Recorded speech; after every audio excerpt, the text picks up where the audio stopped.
നമസ്കാരം. ജയശങ്കർ, വള്ളുവനാട് മാട്രിമോണിയൽ, ഒറ്റപ്പാലം. ഇന്ന് പറയാൻ പോകുന്ന ആൺകുട്ടി നവീൻ കൃഷ്ണ, 35 വയസ്സ്, പൂരം നക്ഷത്രം, കിരിയത്തിൽ നായരാണ്. BCom, highest qualification MBA, FMCG fast moving consumer goods ഒരു കമ്പനിയിലാണ് വർക്ക് ചെയ്യുന്നത്. ദുബായിൽ ആണ് ജോലി ചെയ്യുന്നത്. ഒരു FMCG സ്ഥാപനത്തിലാണ് അദ്ദേഹം വർക്ക് ചെയ്യുന്നത്. ഫാമിലി സ്റ്റാറ്റസ് ഒക്കെ ഉണ്ട്. അതായത് വിവാഹം കഴിഞ്ഞു കഴിഞ്ഞാൽ പെൺകുട്ടിയെ അങ്ങോട്ട് കൊണ്ടുപോകാനൊക്കെ പറ്റും. ഫാമിലി സ്റ്റാറ്റസ് ഒക്കെ ഉള്ളൊരു ഉദ്യോഗമാണ്. അച്ഛൻ രവീന്ദ്രൻ, എക്സ് എയർഫോഴ്സ്. അമ്മ പത്മാവതി, ഹൗസ് വൈഫ്. ഒരു സിസ്റ്റർ ഉണ്ട്. അവർ മാരീഡ് ആൻഡ് സെറ്റിൽഡ് ആണ്. ആൾറെഡി മാരേജ് ഒക്കെ കഴിഞ്ഞിരിക്കുന്നു. ഞാൻ നവീൻ കൃഷ്ണനെ കുറിച്ച് ഒരിക്കൽ കൂടെ പറയാം. നവീൻ കൃഷ്ണ 35 വയസ്സ്, പൂരം നക്ഷത്രം, കിരിയത്തിൽ Nair, 175 height, 76 kg weight, BCom MBA ആണ് ക്വാളിഫിക്കേഷൻ. ഒരു FMCG സ്ഥാപനത്തിൽ ഒരു സീനിയർ ഉദ്യോഗസ്ഥനായിട്ട് വർക്ക് ചെയ്യുകയാണ് ദുബായിൽ. ഫാമിലി സ്റ്റാറ്റസ് അവൈലബിൾ ആണ്. ഫാമിലി സ്റ്റാറ്റസ് അതായത് വിവാഹം കഴിഞ്ഞു കഴിഞ്ഞാൽ കുട്ടി അങ്ങോട്ട് കൊണ്ടുപോകാൻ പറ്റും. രവീന്ദ്രൻ, അച്ഛൻ്റെ പേര്, എക്സ് എയർഫോഴ്സ് ഉദ്യോഗസ്ഥനാണ്. അമ്മ പത്മാവതി, ഹൗസ് വൈഫ്. ഒരു സിസ്റ്റർ മാരീഡ് ആൻഡ് സെറ്റിൽ. ഇവർ സെറ്റിൽ ചെയ്തിരിക്കുന്നത് പാലക്കാട് മാങ്കുറിശി എന്ന് പറഞ്ഞ സ്ഥലത്താണ് ഇവരുടെ നാട്. മങ്കരയ്ക്കും മാങ്കുറിശിക്കും ഇടയ്ക്കുള്ള സ്ഥലമാണ്. മാങ്കുറിശി തന്നെയാണ് പറയുന്നത്. അപ്പോൾ ഇദ്ദേഹത്തിനും ഈ കുട്ടിയുടെ അമ്മ, ഈ കുട്ടിയുടെ അച്ഛൻ, ഇവരൊക്കെ ഞാൻ നന്നായിട്ട് അറിയും. അവർ ഫാമിലി ഇവിടെ വന്നിട്ടുണ്ടായിരുന്നു ഓഫീസിൽ. പലപ്പോഴായിട്ട് എൻ്റെ അടുത്ത് വന്നിട്ടുണ്ട്. ഒരു എയർഫോഴ്സ് ഉദ്യോഗസ്ഥൻ്റേതായിട്ടുള്ള ഒരു ഡിസിപ്ലിൻ ലൈഫൊക്കെ നടത്തുന്ന ഒരു നല്ലൊരു ഫാമിലി. വളരെ ഡിസിപ്ലിൻഡ് ആയിട്ട്. എന്തുകൊണ്ടും പെൺകുട്ടികൾക്ക് ദുബായിലൊക്കെ പോകാൻ താല്പര്യമുള്ള കുട്ടികൾക്ക് തീർച്ചയായിട്ടും പരിഗണിക്കാവുന്ന ഒരു പ്രൊഫൈലാണ് നവീൻ കൃഷ്ണയുടെ. കാരണം ആ ഒരു ഡിസിപ്ലിൻ ലൈഫ് അദ്ദേഹത്തിനോട് വർത്തമാനം പറയുമ്പോൾ തന്നെ അറിയാൻ പറ്റും. വളരെ ഒരു എക്സ് സർവീസിൻ്റേതായിട്ടുള്ള എല്ലാ, ഒരു ഡിഫൻസ് റിട്ടയർഡ് ആയിട്ടുള്ള ആ എല്ലാ ക്വാളിറ്റികളും അദ്ദേഹം ഓരോ വാക്കിലും പ്രവൃത്തിയിലും കാട്ടാറുണ്ട്. അപ്പോൾ ആർക്കെങ്കിലും താല്പര്യമുണ്ടെങ്കിൽ തീർച്ചയായിട്ടും വള്ളുവനാട് മാട്രിമോണിയലിനെ ബന്ധപ്പെടണം.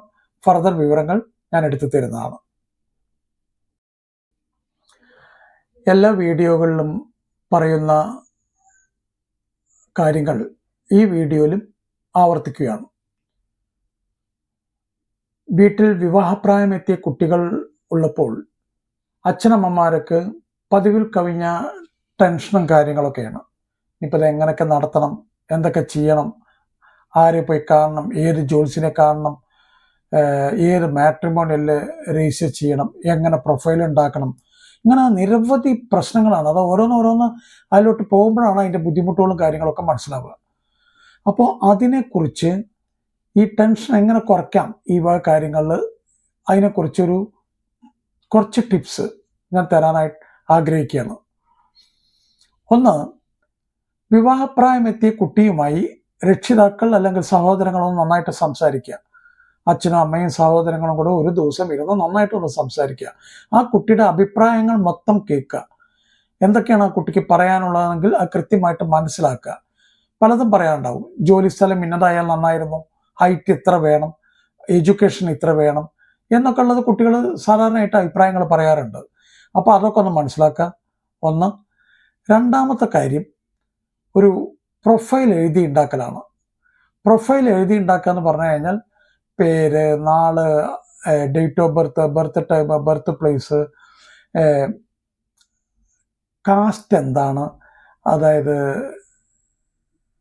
ഇപ്പം നായർ തന്നെ പല വിഭാഗങ്ങളുടെ, നായരാച്ച നായർ, മേനനാച്ച മേനോൻ, അങ്ങനെയുള്ള എല്ലാ കാര്യങ്ങളും എഴുതുക. പിന്നെ എഴുതേണ്ടത് വയസ്സ് കാര്യങ്ങൾ. ആദ്യം ശ്രദ്ധിക്കേണ്ടത് ജാതകത്തിനെ പറ്റി വളരെ കുറച്ച് എഴുതാൻ ശ്രമിക്കുക. ഒരു കാരണവശാലും ജാതകത്തിനെ പറ്റി കൂടുതൽ വിവരങ്ങൾ കൊടുക്കാതിരിക്കുക. കാരണം നിങ്ങൾക്ക് അതിനെപ്പറ്റി ഒന്നും അറിയില്ല. ഈ വായിക്കുന്ന ആൾക്കും അറിയില്ല, കൊടുക്കുന്ന ആൾക്കും അതിനെപ്പറ്റി വലിയ വിവരമൊന്നുമില്ലെങ്കിൽ കഴിയുന്നതും കുറച്ച് വിവരങ്ങൾ കൊടുക്കാൻ ശ്രമിക്കുക. പല പ്രൊഫൈലുകളിൽ കാണുന്നൊരു കാഴ്ച എന്ന് പറഞ്ഞു കഴിഞ്ഞാൽ 7 ചൊവ്വ, കുജദോഷം, രാഹുദോഷം, 2 ദോഷം, 2.5 ദോഷം, 3 ദോഷം, അരദോഷം, ശുദ്ധജാതകം, ഇങ്ങനെയൊക്കെ പലതും എഴുതാറുണ്ട്. അപ്പോൾ ഇത് നമ്മൾ കൃത്യമായിട്ട് മനസ്സിലാക്കണം. വായിക്കുന്ന ആളുകൾക്ക് പേടി തോന്നുന്ന രീതിയിലാവരുത് നമ്മളുടെ പ്രൊഫൈല്. അപ്പോൾ വളരെ ശ്രദ്ധിച്ചിട്ട് അത് പ്രൊഫൈൽ എഴുതി ഉണ്ടാക്കുക. അപ്പോൾ ജാതകത്തിന്റെ കാര്യം വളരെ കുറച്ച് എഴുതുക. അതിനുശേഷം എഡ്യൂക്കേഷൻ വളരെ കൃത്യമായിട്ട് എഴുതേണ്ട കാര്യങ്ങളാണ്. 10ാം ക്ലാസ് എവിടെയായിരുന്നു, 12th എവിടെയായിരുന്നു, ഗ്രാജുവേഷൻ എവിടെയാണ് ചെയ്തത്, എന്തായിരുന്നു സബ്ജക്റ്റ്, അതിനും ഹയർ സ്റ്റഡീസിൽ പോയിട്ടുണ്ടെങ്കിൽ ഹയർ സ്റ്റഡീസ് എവിടെയായിരുന്നു, എന്തായിരുന്നു സബ്ജക്റ്റ്, ഏത് യൂണിവേഴ്സിറ്റിയാണ്, എല്ലാ കാര്യങ്ങളും വിശദമായിട്ട് എഴുതുക. അതിനുശേഷം ജോലി എവിടെയാണ്, എന്താണ് ഡെസിഗ്നേഷൻ, എത്ര രൂപയാണ് ശമ്പളം, എത്ര വർഷമായിട്ട് ആ കമ്പനിയിൽ വർക്ക് ചെയ്യുന്നുണ്ട്, അതെല്ലാം കൃത്യമായിട്ട് എഴുതുക. ഇതെല്ലാം എഴുതി കഴിഞ്ഞാൽ ഒന്നോ 2-3 വട്ടം വായിച്ചു നോക്കുക. എന്തെങ്കിലും വിട്ടുപോയിട്ടുണ്ടോ, എന്തെങ്കിലും തെറ്റുകൾ പറ്റിയിട്ടുണ്ടോ, തീർച്ചയായിട്ടും കോണ്ടാക്ട് നമ്പറുകൾ വെക്കണം, അത് വിട്ടുപോകരുത്. അപ്പോൾ ഇതെല്ലാം കഴിഞ്ഞാൽ പിന്നെ അടുത്ത് ചെയ്യേണ്ടത് ഒരു നല്ല മാട്രിമോണിയൽ സൈറ്റിനെ തിരഞ്ഞെടുക്കുക. അതൊരു ബുദ്ധിമുട്ടുള്ള പണിയാണ്. ആരെങ്കിലും 1-2 ആളെങ്കിലും ഒരു നല്ല അഭിപ്രായം പറയുന്ന ഒരു നല്ല മാട്രിമോണിയൽ സൈറ്റിൽ ബുക്ക് ചെയ്യുക. മാട്രിമോണിയൽ സൈറ്റിൽ ബുക്ക് ചെയ്യുക എന്ന് പറയുമ്പോൾ തീർച്ചയായിട്ടും അവരോട് ചോദിക്കണം അവരുടെ ടേംസ് ആൻഡ് കണ്ടീഷൻസ് എന്തൊക്കെ. ഈ ലോക്കലായിട്ട് ചെയ്യുന്ന എന്നെ പോലുള്ള കുറേ ആളുകളുണ്ട്. അതായത് ഞാൻ പറഞ്ഞ കേരള മാട്രിമോണി അല്ലെങ്കിൽ ഭാരത് മാട്രിമോണി അങ്ങനെയൊന്നല്ല ഞാൻ ഉദ്ദേശിച്ചത്. ഈ ലോക്കലായിട്ട് ഉള്ള മാട്രിമോണിയലുകൾ അവിടെ രജിസ്റ്റർ ചെയ്യുന്ന സമയത്ത് കൃത്യമായിട്ട് ചോദിക്കണം എന്തൊക്കെ കാര്യങ്ങളാണ്, അവരുടെ ടേംസ് ആൻഡ് കണ്ടീഷൻ എന്തൊക്കെയാണ്, എത്ര രൂപയാണ്, കല്യാണം ശരിയായി കഴിഞ്ഞാൽ എത്ര രൂപയാണ്. പലരും പല തരത്തിലാണ് വാങ്ങിക്കുന്നത്.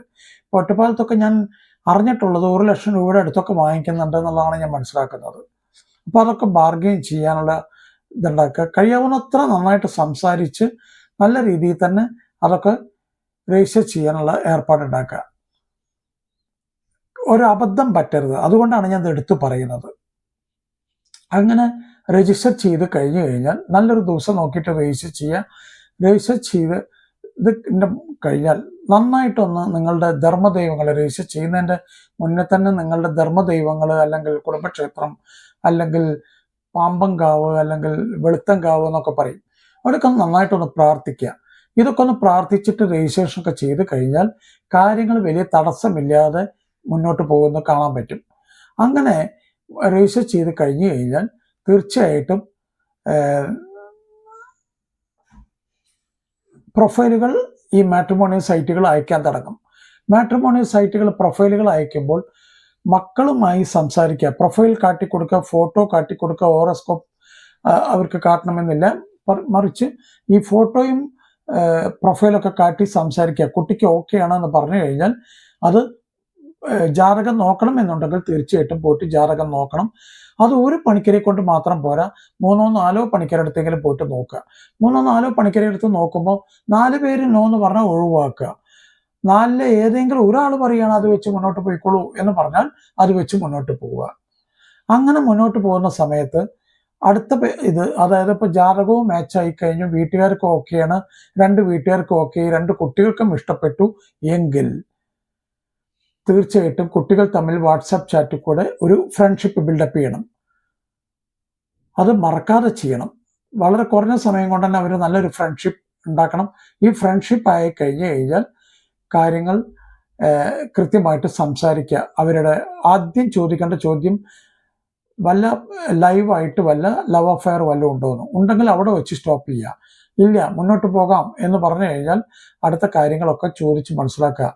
അതിൽ ചോദിക്കേണ്ട അടിസ്ഥാനപരമായിട്ട് 4-5 കാര്യങ്ങൾ: 1 ഫാമിലി ബാക്ക്ഗ്രൗണ്ട്, 2 എഡ്യൂക്കേഷൻ, 3 മെഡിസിൻ വല്ലതും കഴിക്കുന്നുണ്ടോ എന്നുള്ളത്, 4 അമിതമായ ലോണുകൾ വല്ലതും ഉണ്ടോ, ഹൗസിംഗ് ലോൺ അല്ലെങ്കിൽ ഹൗസിംഗ് ലോൺ എന്നല്ല ബാങ്കിങ് ലോൺ, CMI എത്ര വരുന്നുണ്ട് എന്ന് ചോദിക്കണം.